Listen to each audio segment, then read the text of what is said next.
This is my analysis of the opening scene of the film Seven, directed by David Fincher in 1995. The genre is a thriller. I think that the film itself has a really unique storyline, as I've never heard of another film that has used the 7 deadly sins as their storyline before. I like how they've associated the 7 deadly sins with murder, as I personally find that by doing this it gives a more unusual yet interesting plot.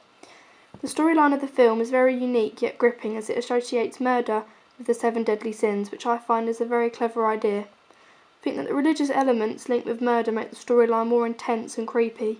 The 7 deadly sins are spread out over the 7 days in the week in the film, in which there is a murder on each day. This allows the audience to suspect what is going to happen next. The opening scene is set in what looks like an old room. The editing doesn't allow you to see any of the room, but only the objects that the character is working on, such as old pieces of paper, needles, ink pens, and black and white photos. The only time you see a small part of the setting is when there is a mid-shot of an old piece of paper with writing on, and in the background it is blurred, but you can see that there is old books, crumpled up paper, which gives you an idea of the setting as a dirty old basement, maybe not set in the modern day. Right at the end of the opening scene there is a mid-shot of the city, which doesn't give a specific location, but is presented using dark and gloomy lighting. This suggests that the city is quite run down. The camera work used in the opening scene is mainly extreme close-ups and close-up shots, which are in a montage format, or particular words, writing and images that give subtle clues about the storyline of the film. There is quick cuts in which, in between each shot, there is flashes of light.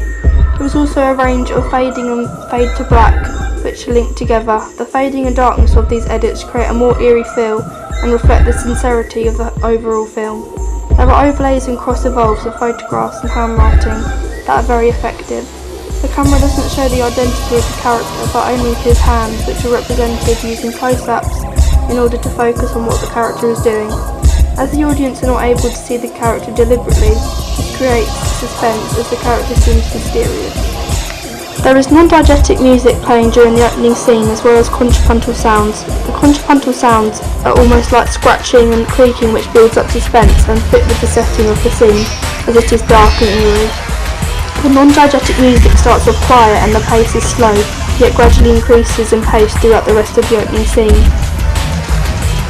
There are no characters that are visible in the opening scene. The only feature that you can see are the male hands, which are only shown as a close-up shot. The fact that you can only see the hands and nothing else connotes that the character is suspicious and makes the audience wonder what the character looks like.